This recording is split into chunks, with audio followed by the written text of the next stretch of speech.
여러분 안녕하십니까? 클레어의 잘고뉴 클레어입니다.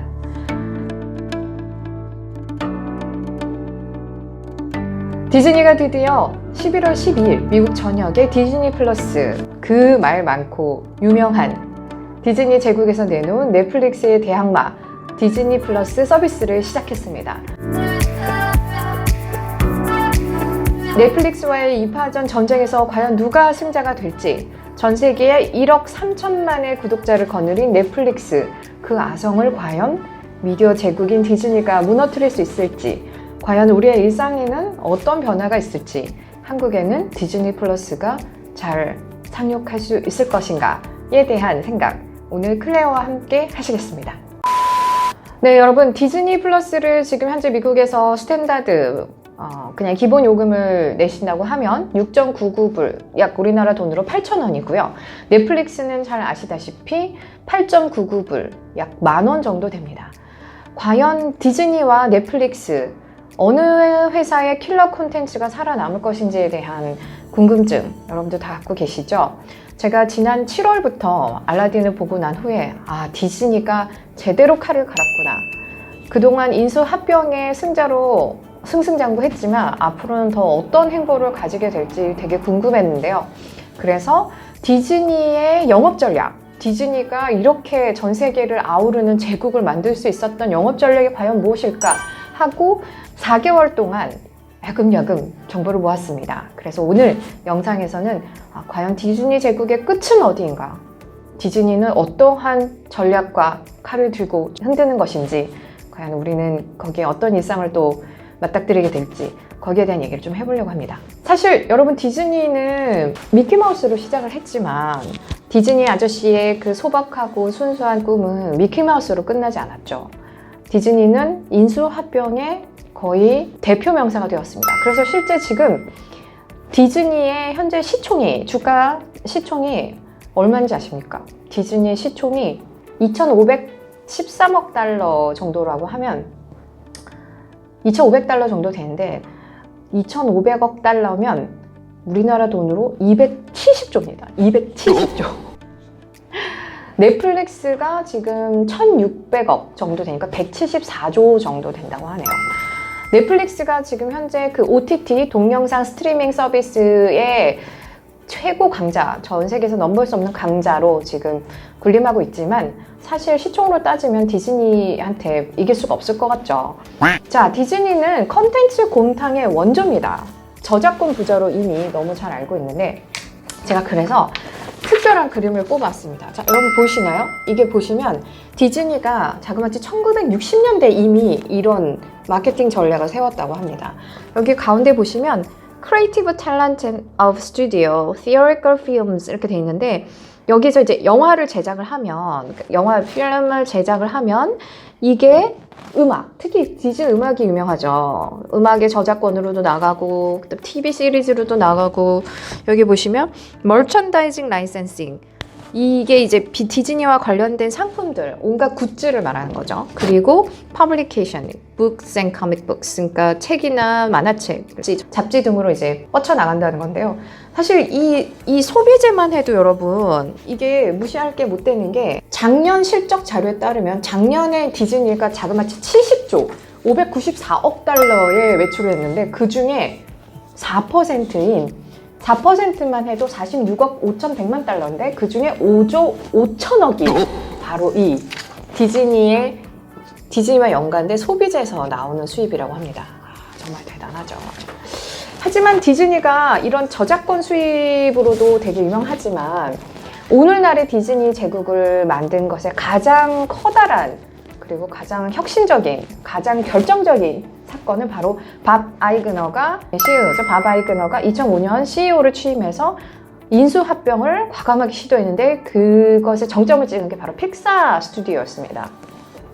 자, 여러분, 픽사가 사실 그때 당시 스티브 잡스, 지금 고인 되신 스티브 잡스가 갖고 있었던 회사였고, 스티브 잡스를 설득을 해서 인수를 했는데, 스티브 잡스의 협상에 아주 험난했다고 합니다. 그래서 심지어 그 스티브 잡스가 디즈니의 지분 7%를 가진 최대 주주로 등극하는 거를 용인해 줬다고 하네요.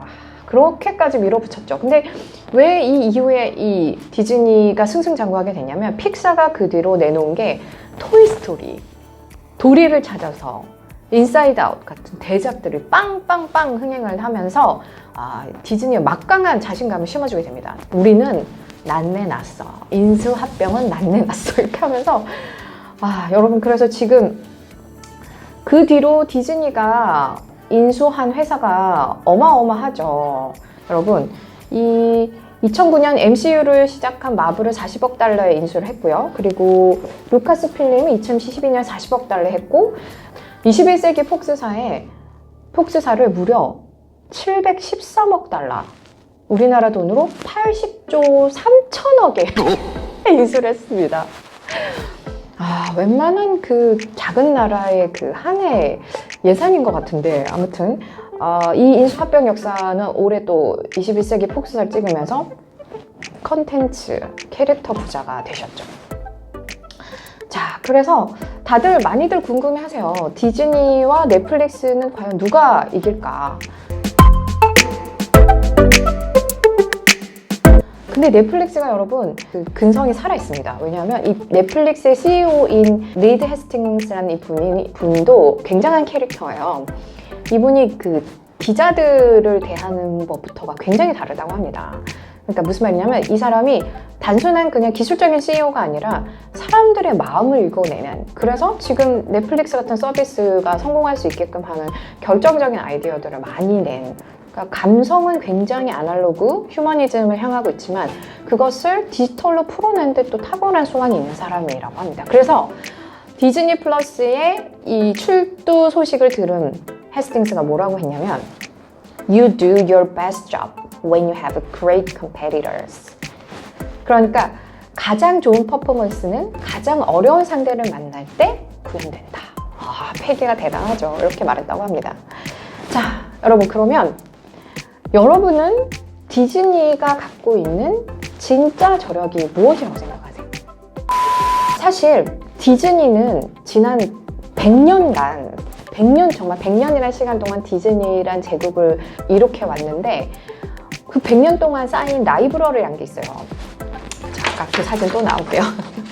지금 이 영화를 하나 만들면 여기에 관련된 모든 원소스 멀티유즈로 쓴 모든 컨텐츠들이 다 얘네들이 다 돈을 벌어다 주는 거예요. 연결되고 마치 컨텐츠가 자가번식을 하듯이 하나를 만들었는데 이것과 연관된 것들이 계속 일어나게 된 거죠. 그리고 이거를 누가 어디서 쓰든 간에 다 저작권으로 냥냥냥 들먹게 되는 겁니다. 근데 이게 사실은 사람들이 갖고 있는 추억이라는 게 굉장히 무서운 힘이잖아요. 디즈니는 우리 엄마 아빠도 알고 있고 우리 할아버지 할머니도 알고 심지어 제가 낳은 아이들도 디즈니 세계에 살고 있어요. 지난 50년간 전 세계 135개국에 TV로 방영된 디즈니의 애니메이션, 그 수많은 공주들, 설화, 특히 또 레리고 빼놓을 수가 없죠. 이제 곧 개봉을 하는데 2탄. 이 힘을 누가 맡겠습니까? 사람들의 머릿속에, 사람들의 마음속에 살아있는, 100년간 살아있는 그 추억은, 거기서 파생된 어떤 각각의 기억들, 추억들은 아무도 대신할 수가 없는 거죠. 그래서 저는 부모이기도 하고 디즈니를 보고 자란 세대 어린이이기도 하고, 그래서 지금 디즈니와 넷플릭스 중에 구독을 하나만 해야 된다면 여러분은 뭘 하겠어요? 라는 그 질문에 외신에서 뭐라고 했냐면, 당신이 디즈니에 진짜 매여야 하는 부모가 아니라면 넷플릭스 구독을 끊지는 않을 거다. 왜냐하면 넷플릭스만이 갖고 있는 독점 컨텐츠들이 분명히 있기 때문에. 넷플릭스도 그 더 좋은 컨텐츠를 만들기 위해서 많은 투자를 하고 있죠. 그래서 이걸 다 싸잡아서 킬러 컨텐츠라고 하는데, 저에게 킬러 컨텐츠는 겨울왕국 같은 애니메이션을 영화관에 갈 만큼 상황이 안 되는 어린 제 아이들을 위해서 집에서 태블릿으로 PC로 볼 수 있다면 저는 디즈니에 가입을 합니다. 그런데 여러분이 마블 스튜디오라든지 이런 캐릭터들의 광팬이 아니라면 넷플릭스 하나만 유지할 수 있다는 거죠. 또 가장 많이 사람들이 생각하는 거는, 전문가들이 내놓은 추측은 파이를 키우는 겁니다. 파이를. 이게 무슨 말이냐면 이 OTT라는 시장이 넷플릭스 하나만 존재하고 디즈니 하나만 존재해야 되는 시장이 아니에요. 여러분 생각해보세요. 나는 디즈니에 있는 영화들이 좋고 또 넷플릭스에서 나오는 TV 다큐 시리즈가 너무 좋아. 둘 다 포기를 못하겠어. 그러면 한 달에 커피값 좀 아껴서 8,000원 더 내고 디즈니에 가입을 하는 겁니다. 그리고 넷플릭스도 그 자체로 두고. 결국은 소비자들, 구독자들, 그리고 사람들의 주머니를 이렇게 탈탈탈 털어서 OTT 시장의 파이를 키우는 거죠. 그러니까 저는 이게 제일 설득력이 있다고 봐요. 여러분은 어떻게 하시겠어요?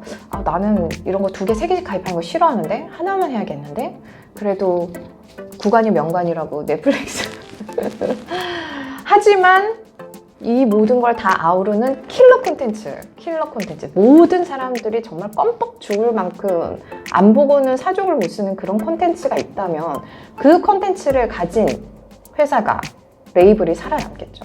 킬러 콘텐츠라는 거는 사실 모든 미디어 시장에 다 해당이 되는 말인데 여러분 한 영화사를 인수하는데 80조라는 돈을 쓰는 그리고 한 해 시가총액이 자그마치 200조가 넘는 이 어마어마한 거대 미디어 제국에서 여러분의 일상은 어떻게 바뀔 것 같나요?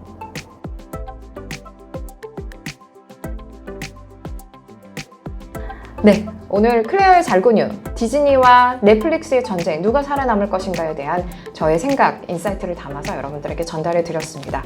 여러분 다음에 더 좋은 소식 그리고 여러분의 글로벌한 지적 역량제를 꽉꽉 채워드리는 클레어의 잘고뉴 다음에 더 좋은 모습으로 돌아오겠습니다. 시청해주셔서 감사합니다. 구독과 좋아요, 댓글까지 여러분 저에겐 항상 큰 힘이 됩니다. Stay tuned. Bye.